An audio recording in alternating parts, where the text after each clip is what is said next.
Brought to you by Dow Hill Country Fair of Girvan, farm shop and restaurant. Well, the snow is gone, the frost's lifted, but well, we've got rain, but that's not going to stop tonight's match between the Scotland Club International 15 and their French counterparts here at Netherdale. Last year in France, the home side won by 1 point. You can bet the Scots are out to get the revenge here tonight. The French coming out to the cheers of the 2,000-odd crowd here at Netherdale on a really wet and grizzly night in the Borders. John Dale leading out the Scotland side. And I tell you, these guys are really proud to come out wearing that Scotland jersey. Early on, the Scots made their intentions clear.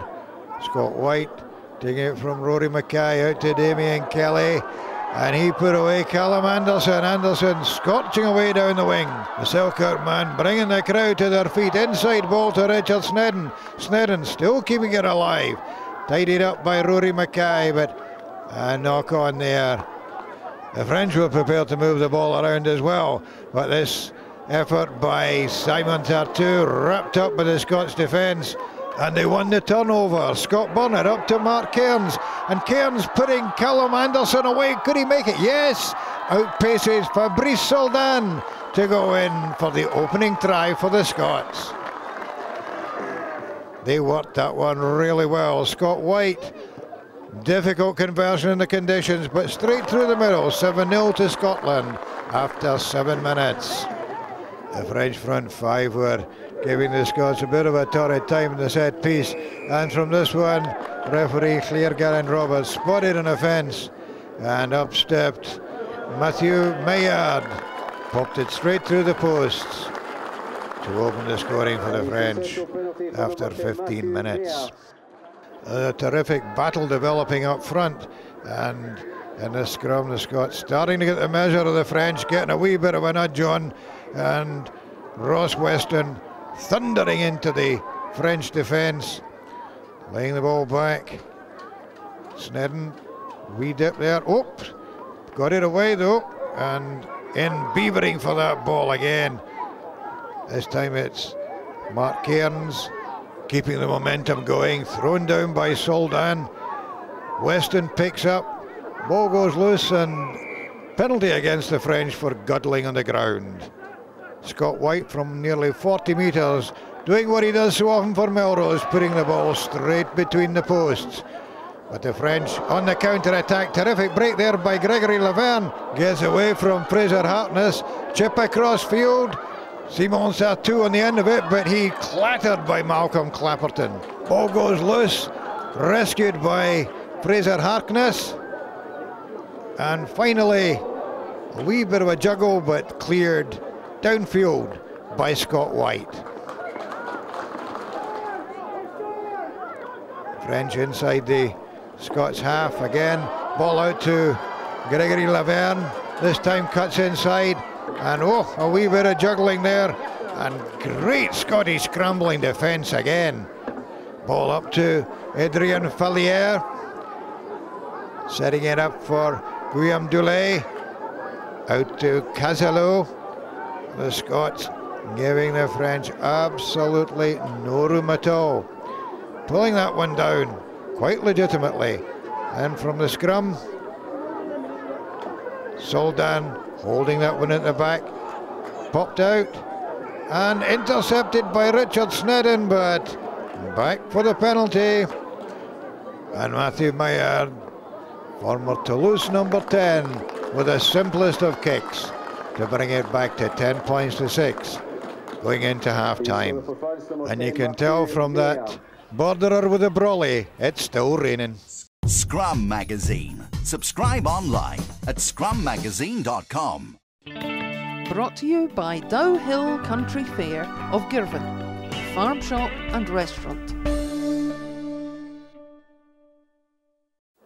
Into the second half, and the Scots with a 4-point lead, and still prepared to take the game to the French. James King to Malcolm Clapperton, knocked over but keeping the ball alive. Richard Snedden out to Damien Kelly, Along the line, John Dale to Rory Mackay. Mackay 2 men outside him, but takes the tackle from scrum half Guillaume Dulé, and that chance is gone.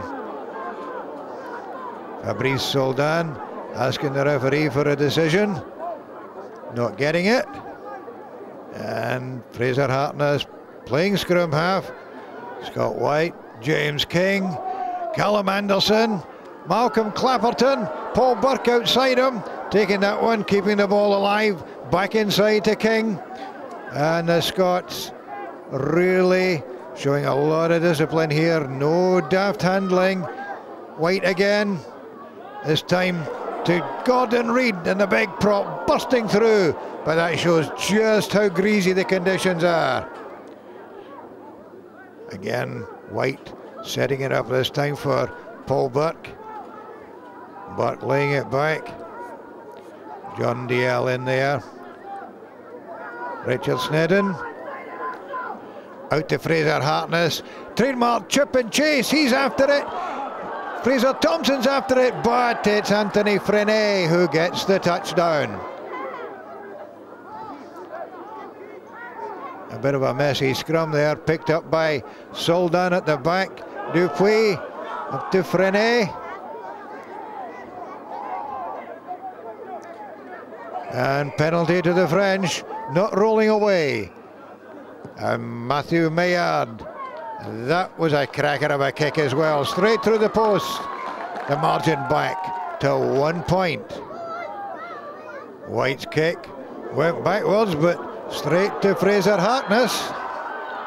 Hartness inside to Malcolm Clapperton. Clapperton hauled down by Frenet. Paul Burke in support.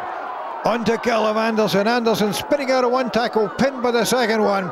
The Scots arriving in numbers. Richard Snedden knocked over there, and that was a penalty. Spotted by the ref, and not only is there a penalty to the Scots, but Nicola Corazafilia got a yellow card for his pains. Even more painful was Scott White's penalty, because that took them 13 points to 9 ahead.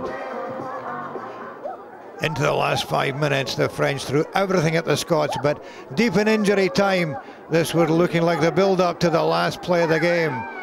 Soldan driving it forward from the front there, the Scots getting back, trying to stop the French momentum. The ball coming back slowly, and still taken on by Benadowski.